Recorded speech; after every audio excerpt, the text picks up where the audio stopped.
तर मित्रांनो, पावसाळ्याचे दिवस सुरू झालेले आहेत आणि ह्या सीझन मध्ये सगळ्यात जास्त शरीरावर परिणाम होतो ते म्हणजे आपली इम्युनिटी कपॅसिटी कमी होते. आणि ही इम्युनिटी कपॅसिटी वाढवण्यासाठी आपण एका शुद्धिक्रियेचा अभ्यास करणार आहोत. ती शुद्धिक्रिया म्हणजे कपालभाती. ह्या शुद्धिक्रियेमुळे काय होतं, आपली रेस्पिरेटरी, आपली श्वसन संस्था मजबूत होते.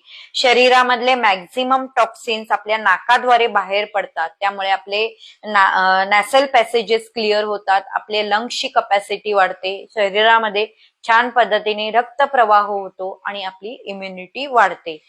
तर सर्दी, खोकला, ताप अशा आजारांवर आपल्याला नियंत्रण आणता येतं. कपालभाती करताना नेहमी एखाद्या बोल्स्टरवर किंवा 2 उशांवर बसायचं.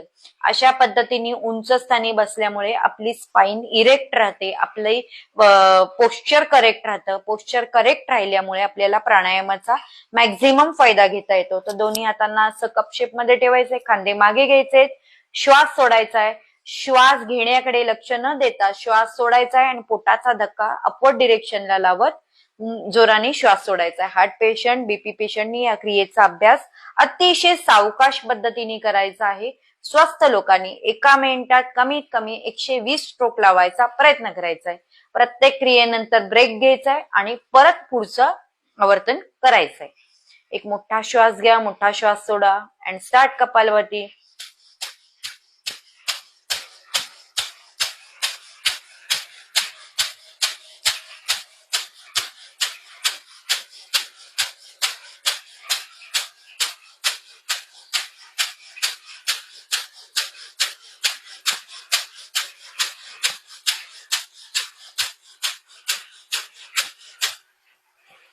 And relax. पोटाचे मसल जेव्हा तुम्हाला थकल्यासारखे वाटतील तर लगेचच कपालभातीला स्टॉप करायचंय. पहिले पोटाचे मसल्स रिलॅक्स करायचे आणि मगच पुढचं आवर्तन करायचंय. कपालभाती केल्यामुळे तुमची शरीरामध्ये मॅक्सिमम ऑक्सिजन लेवल वाढतो आणि कार्बन डायऑक्साईड तुमच्या शरीरातून निघून जातो.